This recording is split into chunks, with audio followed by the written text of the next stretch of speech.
कुछ नहीं कहेंगे भाई, ये उनका आंतरिक मामला है। एनडीए को, भाजपा को तय करना है कि वो किसको अपना उपराष्ट्रपति का उम्मीदवार बनाते हैं। उन्होंने निर्णय लिया है, हम लोग सुन रहे हैं कि राधाकृष्णन जी को उम्मीदवार बनाया गया है। राजनाथ सिंह ने मल्लिकार्जुन खड़गे को कॉल किया और बाकायदा सपोर्ट भी मांगा। क्या उनको भाई हम प्रशांत किशोर इतने बड़े व्यक्ति नहीं है, हमें इन चीज़ों की ना जानकारी है ना मुझे कोई ज़्यादा इसकी समझ है। ये परिपाटी है, वो अपना उन्होंने उम्मीदवार बनाया है, उन्होंने जिससे समर्थन मांगा हो, वो जो बड़े दल बैठे हुए हैं वो लोग अपना बैठ के निर्णय लेंगे। कल इलेक्शन कमीशन ने बाकायदा प्रेस कॉन्फ्रेंस किया। राहुल गांधी ने जो आरोप लगाए थे कुछ दिन पहले उस पर उन्होंने कहा है कि 7 दिन का समय दे रहा हूँ मैं राहुल गांधी को, वो या तो एफिडेविट पे साइन करे, नहीं तो पूरे देश से माफी मांगे। अच्छा, मान लीजिए कि राहुल गांधी ने इलेक्शन कमीशन की बात न मानी तो इलेक्शन कमीशन क्या कर लेगा? भाई राहुल गांधी और इलेक्शन कमीशन एक दूसरे के बारे में क्या कह रहे हैं ये इम्पोर्टेंट नहीं है। इम्पोर्टेंट ये है कि विपक्ष के नेता के तौर पर राहुल गांधी ने वोटर लिस्ट को लेकर जो मामले सामने रखे हैं देश के, उस पर इलेक्शन कमीशन बिंदुवार जवाब इलेक्शन कमीशन को देना चाहिए। वो चाहे फेक एड्रेस का हो, नए वोटर एडिशन का मामला हो, बजाय इसके कि उस पर जवाब दें। आप राहुल गांधी को कह रहे हैं माफ़ी मांगो, ओथ के अंडर दो, ये करो वो करो।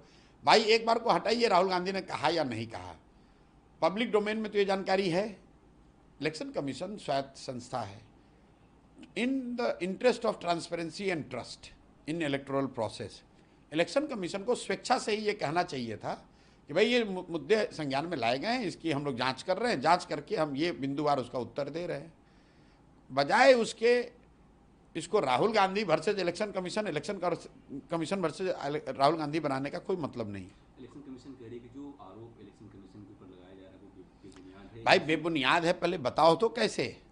ठीक है, मान लिया इलेक्शन कमीशन कह रही है कि ये बेबुनियाद है, तो कैसे बताइए। तो राहुल गांधी ने अपने प्रेस वार्ता में बताया कि कई होम एड्रेस जो है वो जीरो, उसके सामने जीरो लिखा है। तो ये सामान्य कई लोगों को समझ में आ रहा है कि भाई बिहार में, देश में कई घरों के जब एड्रेस हाउस नंबर नहीं होता है वहाँ पर एंट्री के लिए आपने जीरो डाल दिया, ये बात समझ में आ रही है। लेकिन ऐसे बीसियों बात और राहुल गांधी ने बताया है, उसको क्यों नहीं बता रहे हो आप? उस पर जवाब तो दो। वो सीसीटीवी फुटेज के बारे में कह रहे हैं कि कहीं ना कहीं महिलाओं के निजता का हनन होगा अगर मैं रिलीज करता हूँ तो। मेरे भाई सीसी फुटेज क्या में आप डिजिटल डेटा क्यों नहीं अपलोड कर सकते हैं?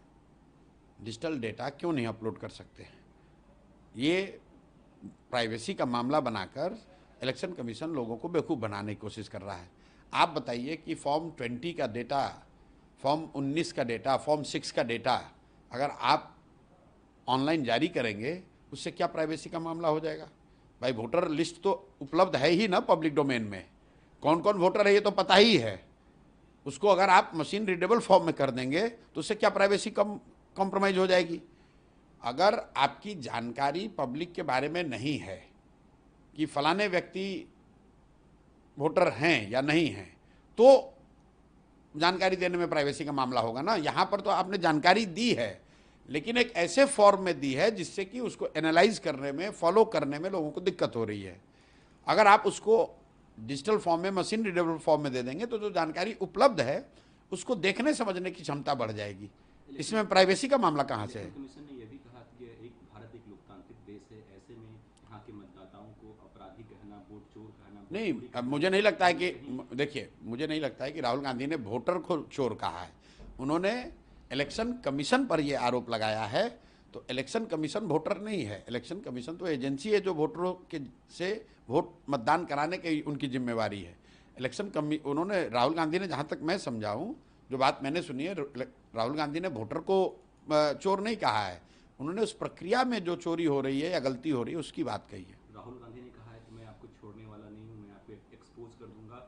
ये बीजेपी वाले से माफी नहीं, ये बीजेपी वाले से एफिडेविट नहीं साइन करवाते हैं, जबकि मुझसे एफिडेविट। भाई देखिए, राहुल गांधी क्या कह रहे हैं, नहीं कह रहे हैं, वो उनका मामला है।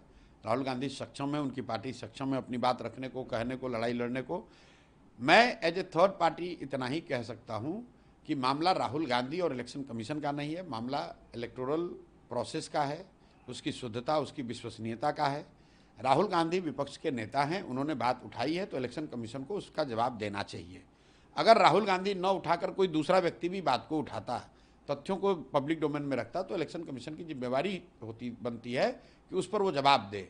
अगर जवाब नहीं है तो उसको इन्वेस्टिगेट करे, इन्वेस्टिगेट करके जवाब दे। राहुल गांधी वोट अधिकार यात्रा निकाल रहे हैं। उसका कोई मतलब नहीं है, आज दूसरा दिन है। उसका कोई मतलब नहीं है। बिहार में वोट अधिकार से बड़ा मामला बिहार की अशिक्षा का है, बिहार के बेरोजगारी का है, यहाँ से होने वाले पलायन का है, बिहार के लोगों के साथ हो रही बदतमीजी और मारपीट का है, बिहार के बच्चों को बाहर जाकर जो कष्ट होता है उसका है, बिहार में फैले हुए भ्रष्टाचार का है। तो देश का जो मामला है उसको लाकर बिहार में उस पर यात्रा निकालिए, आप कार्यक्रम कीजिए, वो आपका अधिकार है, उससे कोई फर्क नहीं पड़ने वाला है। तेजस्वी यादव ड्राइविंग सीट पे हैं और वो कह रहे हैं कि पहले बीजेपी ईडी सीबीआई भेजी, अब इलेक्शन कमीशन को आगे कर रही है। वो ठीक है, उनका अपना तरीका है बोलने का, जो बोल रहे हैं। तेजस्वी यादव के पास बोलने के लिए ज़्यादा कुछ है नहीं, तो लालू जो यादव बोलना है ने बोल भी रहे हैं। कल पुराने अंदाज में वो दिखे, उन्होंने कहा है कि ये लोग वोट चोर हैं, चोरों को हटाइए और ठीक हमें बात है। सरकार में अब देखिए, लालू जी हैं, नेता हैं, जो बोलना चाह रहे हैं बोल रहे हैं, जनता को सुनने दीजिए, उस पर जवाब देने दीजिए, उस पर हम लोग को टीका टिप्पणी करने की क्या जरूरत है। बीजेपी कह रही है कि लालू यादव ऐसी बातें कर रहे हैं। और ठीक है भैया, तो लालू यादव समझे, बीजेपी समझे, उसमें हम लोग क्या बोलेंगे।